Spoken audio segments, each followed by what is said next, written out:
Good morning everyone. आज हम लोग पढ़ेंगे ज्योग्राफी में चैप्टर 4 को। आधा पहले पढ़ चुके थे कि मैप क्या होता है, ग्लोब क्या है, कितने टाइप के मैप्स हैं। आज जानना है कंपोनेंट्स ऑफ मैप के बारे में।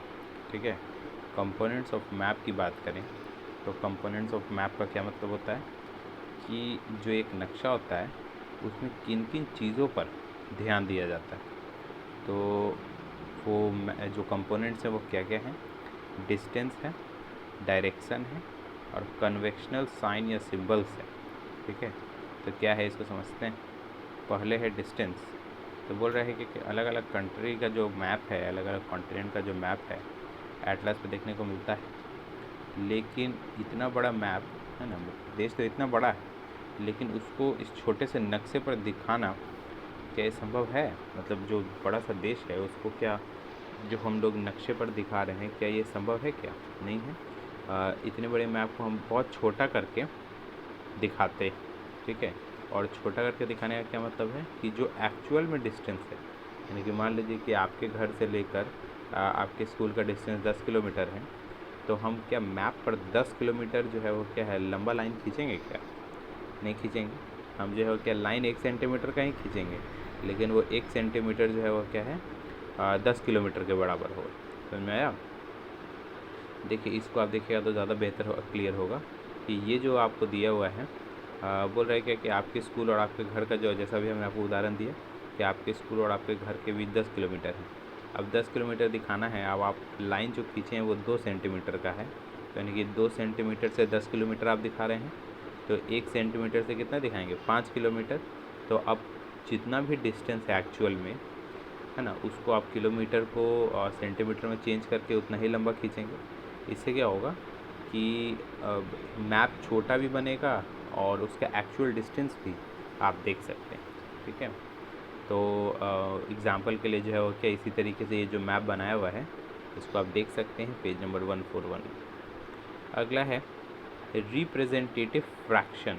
ठीक है, ये एक और तरीका है जिससे हम जो है वो क्या है मैप पर स्केल को जो है वो क्या है सेट कर सकते हैं। इस मेथड में मैप डिस्टेंस और ग्राउंड डिस्टेंस को रेशियो में रखा जाता है, जहाँ पर न्यूमरेटर हमेशा क्या रहता है? 1 रहता है। न्यूमरेटर 1 रिप्रेजेंट करता है मैप डिस्टेंस और डिनोमिनेटर रिप्रेजेंट करता है ग्राउंड डिस्टेंस। तो ये फॉर्मूला है रिप्रेजेंटेटिव फ्रैक्शन का, map distance by ground distance. ठीक है, चलिए ये तो हो गया हम लोगों का स्केल का बात। अगला देखते हैं डायरेक्शन की।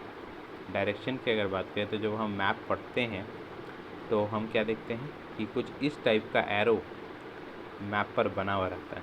ठीक है, तो ये जो एरो रहता है ना ये दिशाओं को दिखाता है, यानी कि नॉर्मली हम लोग कितने दिशाओं के बारे में जानते हैं? 4 दिशाओं के बारे में, ईस्ट, वेस्ट, नॉर्थ और साउथ। ये जो 4 मेन दिशाएं हैं ना, पूर्व, पश्चिम, उत्तर, दक्षिण और अंग्रेज़ी में बोले तो ईस्ट, वेस्ट, नॉर्थ, साउथ, इनको कार्डिनल पॉइंट्स के नाम से हम लोग जानते हैं।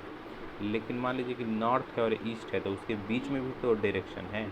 तो ये जो नॉर्थ और ईस्ट के बीच डायरेक्शन इसको नॉर्थ ईस्ट कहते हैं। साउथ और ईस्ट के बीच है उसको साउथ ईस्ट कहते हैं। साउथ और वेस्ट के बीच है तो साउथ वेस्ट कहते हैं। नॉर्थ और वेस्ट के बीच है तो नॉर्थ वेस्ट कहते हैं। ठीक है, अब बोल रहा है क्या कि डायरेक्शन को कैसे फाइंड किया जाता है? किसी भी रीजन का जो तुम्हारा दिशा है उसको कैसे फाइंड करते हैं? तो नॉर्मली क्या होता है, एक मैग्नेटिक कंपास एक इंस्ट्रूमेंट होता है, एक डिवाइस होता है, एक मशीन होता है। नॉर्मली जो है कि मैग्नेटिक कंपास का इस्तेमाल किया जाता है डायरेक्शन को खोजने में। ये एक वैसा इंस्ट्रूमेंट है जिससे हम लोग जो डायरेक्शन है, मेन जो डायरेक्शन है हमारा ईस्ट, वेस्ट, नॉर्थ, साउथ, उसको खोज सकते हैं। और जब हम कंपास को ओपन करते हैं ना, तो कंपास का जो सुई है वो किस तरफ मुड़ता है? जिस तरफ नॉर्थ हो। कंपास का जो सुई है वो हमेशा नॉर्थ की तरफ ही मुड़ेगा।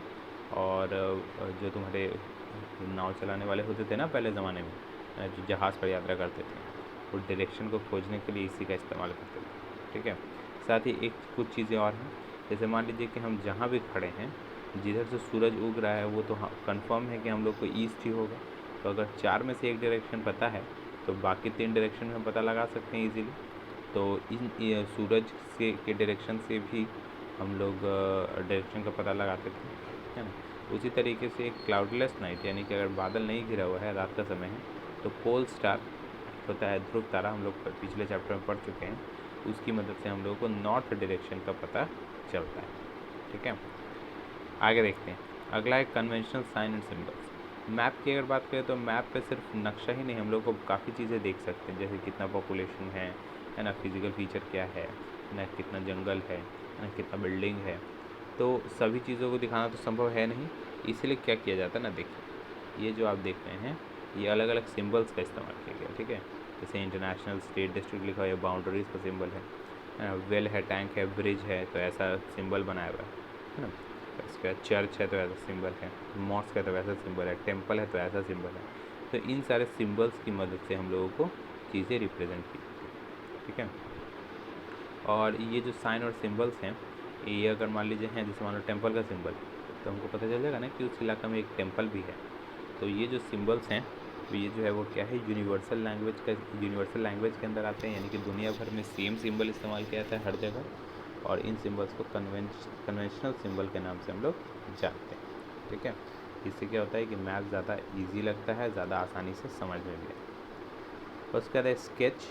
अगर स्केच की बात करें तो देखते हैं क्या होता है, मैप जो है हम स्केल के बेसिस पे करते हैं, यानी कि मैप को हम एकदम नाप के तौल के बनाते हैं, है ना।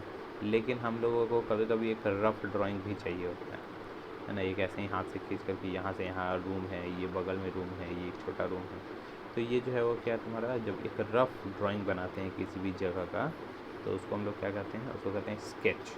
ठीक है, एग्जाम्पल के लिए मान लीजिए रीना जो है वो क्या सलमा के घर जाना चाहती है, रास्ता नहीं जानती है, तो सलमा बता रही है कि कहाँ से कहाँ मुड़ना है ड्राइंग के द्वारा। तो अब वो पूरा स्केल लेकर एकदम inch by inch, centimetre by centimetre, kilometre by kilometre तो मिलाएगी नहीं, है ना। वो एक बस रफ सा, भाई ये हमारा घर है, यहाँ से एक रोड निकलता है, यहाँ से ऐसे जाना है, वहाँ से वैसे आना, ये सब होगा।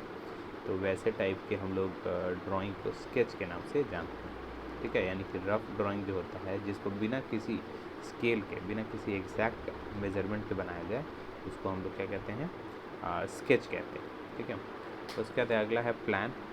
अगर प्लान की बात करें तो प्लान क्या होता है, वैसा मैप जो डिटेल इन्फॉर्मेशन है। जैसे देखिए ये जो आपको मैप नज़र आ रहा है, ये भी स्केल पर नहीं बनता है, लेकिन ये ज़्यादा डिटेल इन्फॉर्मेशन देता है। ठीक है, जैसे मान लीजिए स्कूल कहाँ है, हॉस्पिटल कहाँ है, ज़्यादा डिटेल में इन्फॉर्मेशन जब बनाया जाए, लेकिन स्केल पर ना बने, तो वो जो है वो क्या हम लोग को प्लान कहलाता है। ठीक है, तो प्लान की अगर बात करें तो लार्ज स्केल पे बनाने वाला ये एक छोटा सा मैप है। एग्जांपल के लिए अगर आप जब प्लान बनाते हैं ना, प्लान जब शो करते हैं तो बहुत छोटा सा इलाका को ही दिखा सकते हैं, बड़ा बड़ा इलाका को नहीं दिखा सकते। ठीक है, तो कोई भी हाउस का जो है कि एक्यूरेट मैप होना ज़रूरी है, तभी उसको बिल्ड किया जा सकता है। और ये जो हाउस वगैरह का होता है, इसको लेआउट प्लान कहते हैं। लेआउट प्लान में लेंथ, ब्रेथ, कितना चौड़ाई होगा, कितना लंबाई होगा कमरे का, ये सब दिखाया जाता है। और वैसा जो एक्यूरेट मैप होता है, जिसमें छोटी छोटी डिटेल्स पे ध्यान दिया जाता है, उसको प्लान कहते हैं। और इसको स्केल के अकॉर्डिंग ड्रॉ किया जाता है, लेकिन छोटे से रीजन को ही इस पर रिप्रेजेंट करते हैं। ठीक है, तो ध्यान रखना है क्या, कि अगर एक पूरे देश को, है ना, दिखा रहे हैं तो स्मॉल स्केल मैप, छोटा सा इलाका को दिखा रहे हैं तो लार्ज स्केल। ठीक है, तो इसमें आप क्या कीजिए, इसका जो इम्पोर्टेंट टर्म्स है वो लिखिए कॉपी पे, ऑब्जेक्टिव बनाइए। ठीक है, जो डाउट आता है जहाँ वो पूछेंगे, और अगले क्लास में इसका क्वेश्चन आंसर वगैरह होगा। क्या करना है, आज इम्पॉर्टेंट टर्म्स लिखना है और क्वेश्चन आंसर बनाना है। ठीक है।